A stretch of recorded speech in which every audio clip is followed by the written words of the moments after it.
Esselamu aleyküm ve rahmetullahi ve berekatuh. Hazreti Sa'd ibn Abi Waqqas radıyallahu anh 17 yaşında Müslüman olan nojawan oglan. Inni 21 yaşına varıptır, men enesi biliptir, men Müslüman bolanlygyny. Bir Hazreti Sa'd'ın içinde qatı dersle var, qawjatdan qulaqasın. Hazreti Sa'd aydiye: "Kuntu rajulan barran bi ummi. فلما أسلمت قالت يا سعد ما هذا الدين الذي أراك." Hazreti Sa'd aydiye: "Men enemi bitir qawur yani. Oham enem men Müslüman bolanymı billi ve aytdy: ey Sa'd, täze tapan din ýoluň näme?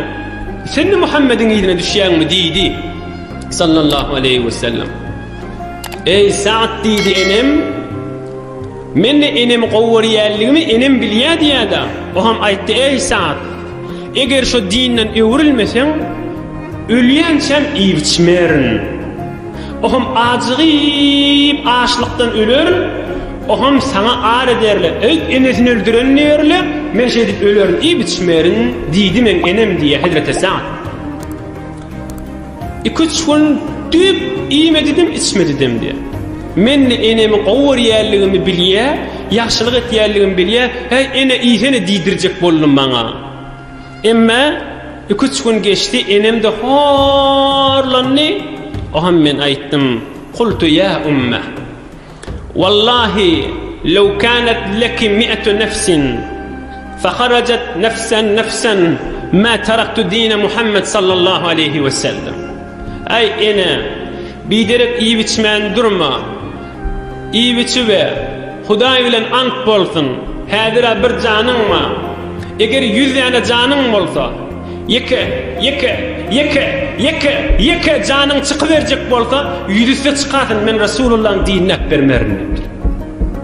Häzir bir janyň ma, eger 100 janyň da bolsa, yekeden çykyberse, onu da men dinine bermem, onu için iýiçip berme diýipdir. Oham biz Sa'd'ın başga bir dogany turup enesine suw berip suwarypdyr. Oham bir emejan gelip feja'alet tad'u ala Sa'd'in qawlan. Oğluna bir dua etmäge durupdyr o. Ene süýt beren ene oğluna bir dua etmäge durupdyr. Inhe beýik pak Allah aýat diýberipdir. Hazreti Sa'd'ın eden işinin dogrudygyna we kıyamata çylýdy şeýtmenligine. وَإِنْ جَاهَدَاكَ لِتُشْرِكَ بِي مَا لَيْسَ لَكَ بِهِ عِلْمٌ فَلَا تُطِعْهُمَا وَصَاحِبْهُمَا فِي الدُّنْيَا مَعْرُوفًا. Eger enataňy günä bilen büýürse, kafirlik bilen büýürse, Hudaýyň büýrüginiň tersine büýürse, enataňyň diýenini edinmäň, yaradan Hudaýyň kelamy. Hop, enataň diýenini etmäni olar akber kitmenimi? Ýok, o sahibuhuma fi dunya ma'rufan. Enejanip ýene de çaýsyň gözleň, gerek zadyny berin, ýöne şol günäni saňa büýürdi, onu etme diýipdir. Qatı dersler var bu üründe. Hazreti Sa'd'ın enesi Sa'd'ın qowudygyny bilip, enesine mehribanlygyny bilip, "Hey oğul, iýiçmerna" diýip oğlunun hoş ahlaklygynyň su istifade etjek bolupdyr. Eger biziň de enelerimiz, biziň qowu ahlak, janene işiň bolsa aýdy we, enejan büýrüň bolsa aýdy we diýenimizde şoňa göz tikipdi. "Hey oğul, sen meselen ol oğluňa falan zat bermeseň, ya palany bilen kepleşme, ya palanyňa kärrek mal ber, ya nahak ýerde." Şaý muhim. Nahak ýerde ýöne heley gurranyň üstüne, o heleýiň qaw, o heleýiň wur, ol nämet diýip şizirek biderek zatly bilen büýürse, ýok, men süýt beren enem, men diýenini etmeliysem, ene de günahkar bolar, biz de günahkar bolar. Ene oğlunyň hoş ahlaklygynyň su istifade edmesin. Günah bilen büýürmege ijazat ýokdur. Oğlun şokda qıyıl oğlun bolsun, erke oğlun bolsun, enata günah bilen büýürse, ýok janene jan. Bir-birini Hudaýyň büýrüginiň tersi, Rasulullah'ın büýrüginiň tersi, men mene etip bilmerin diýmek biziň wezifämizdir, Allah'ın kelamı. Ine şowullerde bolan waka.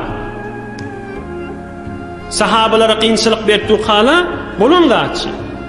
Ya bar dede merhum bolupdyr, ene meselen bar falan ogla kan bir zat ber, ya falaniye nämet, ya hulasa şeriatın aýtmaýan zady bilen ene etjek bolsa, buyurjak bolsa, yo ene men başarmarym.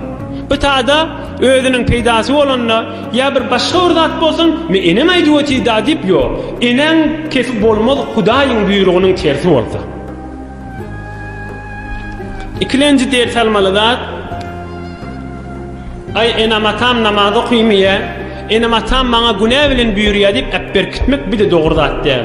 Ene Qur'an-ı Kerim we sahibuhuma fid dunya ma'rufa. Şol günä barada diýen etmeli. Ýogsa ýene gowluk bilen enatam saklap gitmeli. Enejan çaýdan gerekli adam mami, iwçiden gerekli adam mami, egin maşdan kemin mami, gädin bargyny suwuň çekmeýilmi diýip ondaşynlara aýlanıp durmak ýene de wezife. Dinimiziň owadanlygyny gör. Ay entek dinin tersine bir zat aýsa enatan äpbergistin Hudaýyň buyrugynyň tersine oda diýmeýe.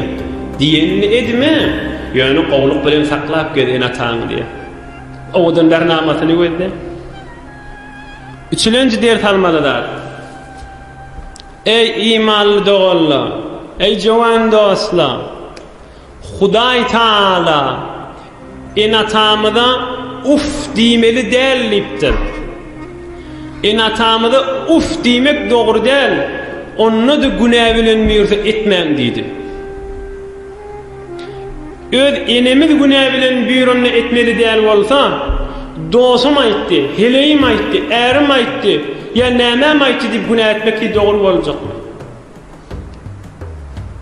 Hudaý Taala yaradan beýik Allahyň buyrugynyň tersi bolup tuqa, enen diýeni edmän diýip tuqa Hudaý Taala, dost ya başga kişi näjire diýen etmek dogry bolar.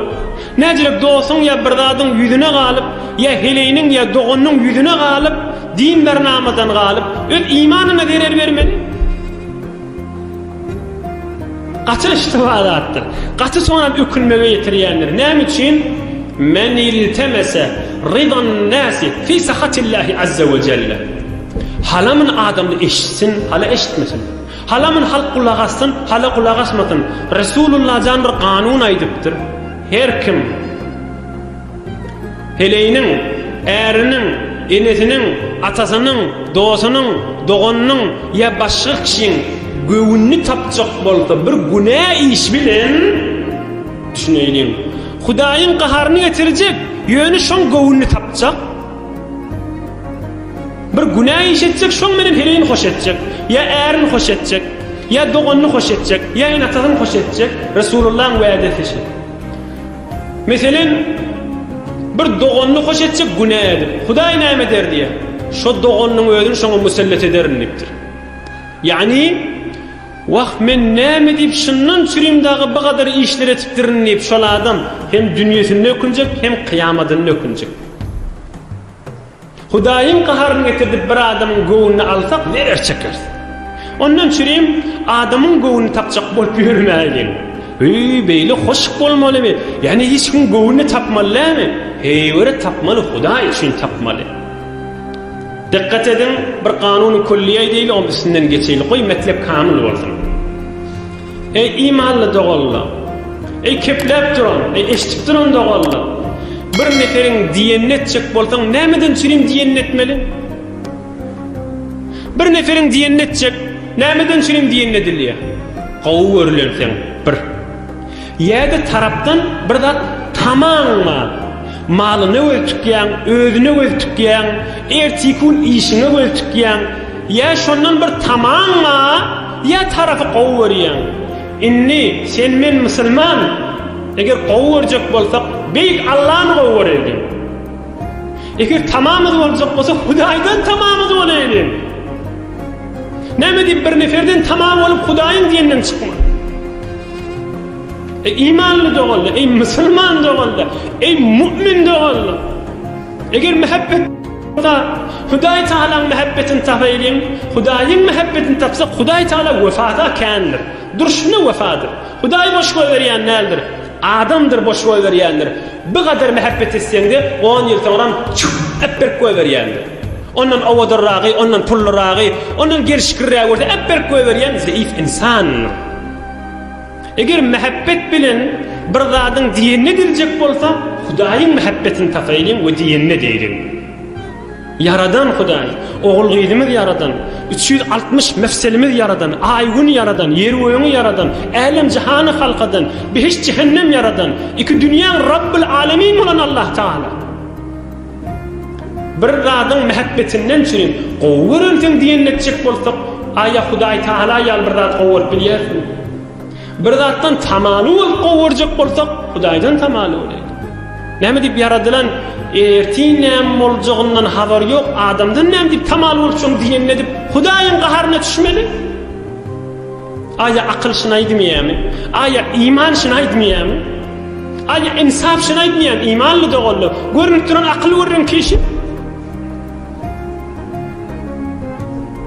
Hazreti Mevlana bir üç beyt aýdypdyr mektepden çykyp barýan ýöne beter ýeri şada gaw hawsyle bilen gulak asyn. Beter bir akyl görren aýdypdyr. Altynyň suw bilen ýazyp goýmaly görren. Eblehi seyyad an saye şevet. Midewet çendan kebi maye şevet. Tirmi endazet besuye sayehu. Terkeşeş hali şevet ez cüstücu. Terkeşi umreş tuhişut umr raft. Ez deviden der şikare saye teft. Altynyň suw bilen ýazyp goýmalysyn. Bir samsyk adamdyr diýipdir, eblehdir, samsykdyr diýipdir. Ýokardan kuş uçup barýan bolsa, kuşun kölgesi ýerden ýere düşýär. Oham bu eline töňü we ýa okyaýy we kuşun kölgesi ýere düşüp barýar. Kuşu atjak mennip kölgesini mellýär oldukdyr. Eblehi seyyade an saye şevet. Kölwäni belliýär. Näme diýip men kuşu vurjak diýip. Ay samsyk diýipdir, kuşu vurjak bolan uçup barýan kuşu vur diýipdir. Näme kölwäni belliýär sen diýipdir. Tirmi endazet besuye sayehu terkeşeş hali şebet ez cüssücu. Yüzlerini okuwaýanna, yüdüsini atypdyr, hemmesi ine kuş barýar diýip kölwesini atyp samsyk diýipdir. Oham inni bil adam näme? Terkeşi umreş tuhişut umr raft. Ez deviden der şikare saye teft. 50 yıl, 60 yıl, 70 yıl, 80 yıl ömrünü şol kölwäňiden ne geçirdi? 70 yıl, 80 yıl tam eline de zat gelmedi. Eline awelerim şol adamın kölwäni bilýän adamın. O bildi zat. Hiç kölwäni bilýän adamın eline aweljekmi? Akly işleýän adam kölwäni bilmer, kuşu beller. Şuna hemmemizin akly işleýär dämi? Bet şeýle bolýan bolsa, näme diýip yaradan Hudaýyň mehabbetini tapmany, Hudaýyň yaradan insanlyň mehabbetini tapjak bolup hemme zatdan boş kalmaly. Ömrümiz şonu ýerine geçirmeli. Netije berýärmi hamşa? Ay baba kölwe kuş ýokardan çykyp barýar, kölwäni bilýäniň eline zat gelmeýär. Ömrüň geçirme kölweden çüreyim diýipdir. Ol beyik Allah ki yaradıptır. Saye-i Hudavendi, nimeti Hudavendi, mahluku Hudavendi. Allah'ın yaradanı yerin yüzünde gelip de näme diýip bular tutup bulan mehabbetini tapjak bolmaly ham biz. Beyik Allah'ın da qahary geljek yerine imanly da bolla, musulman da bolla. O her kim bolsun şu saye.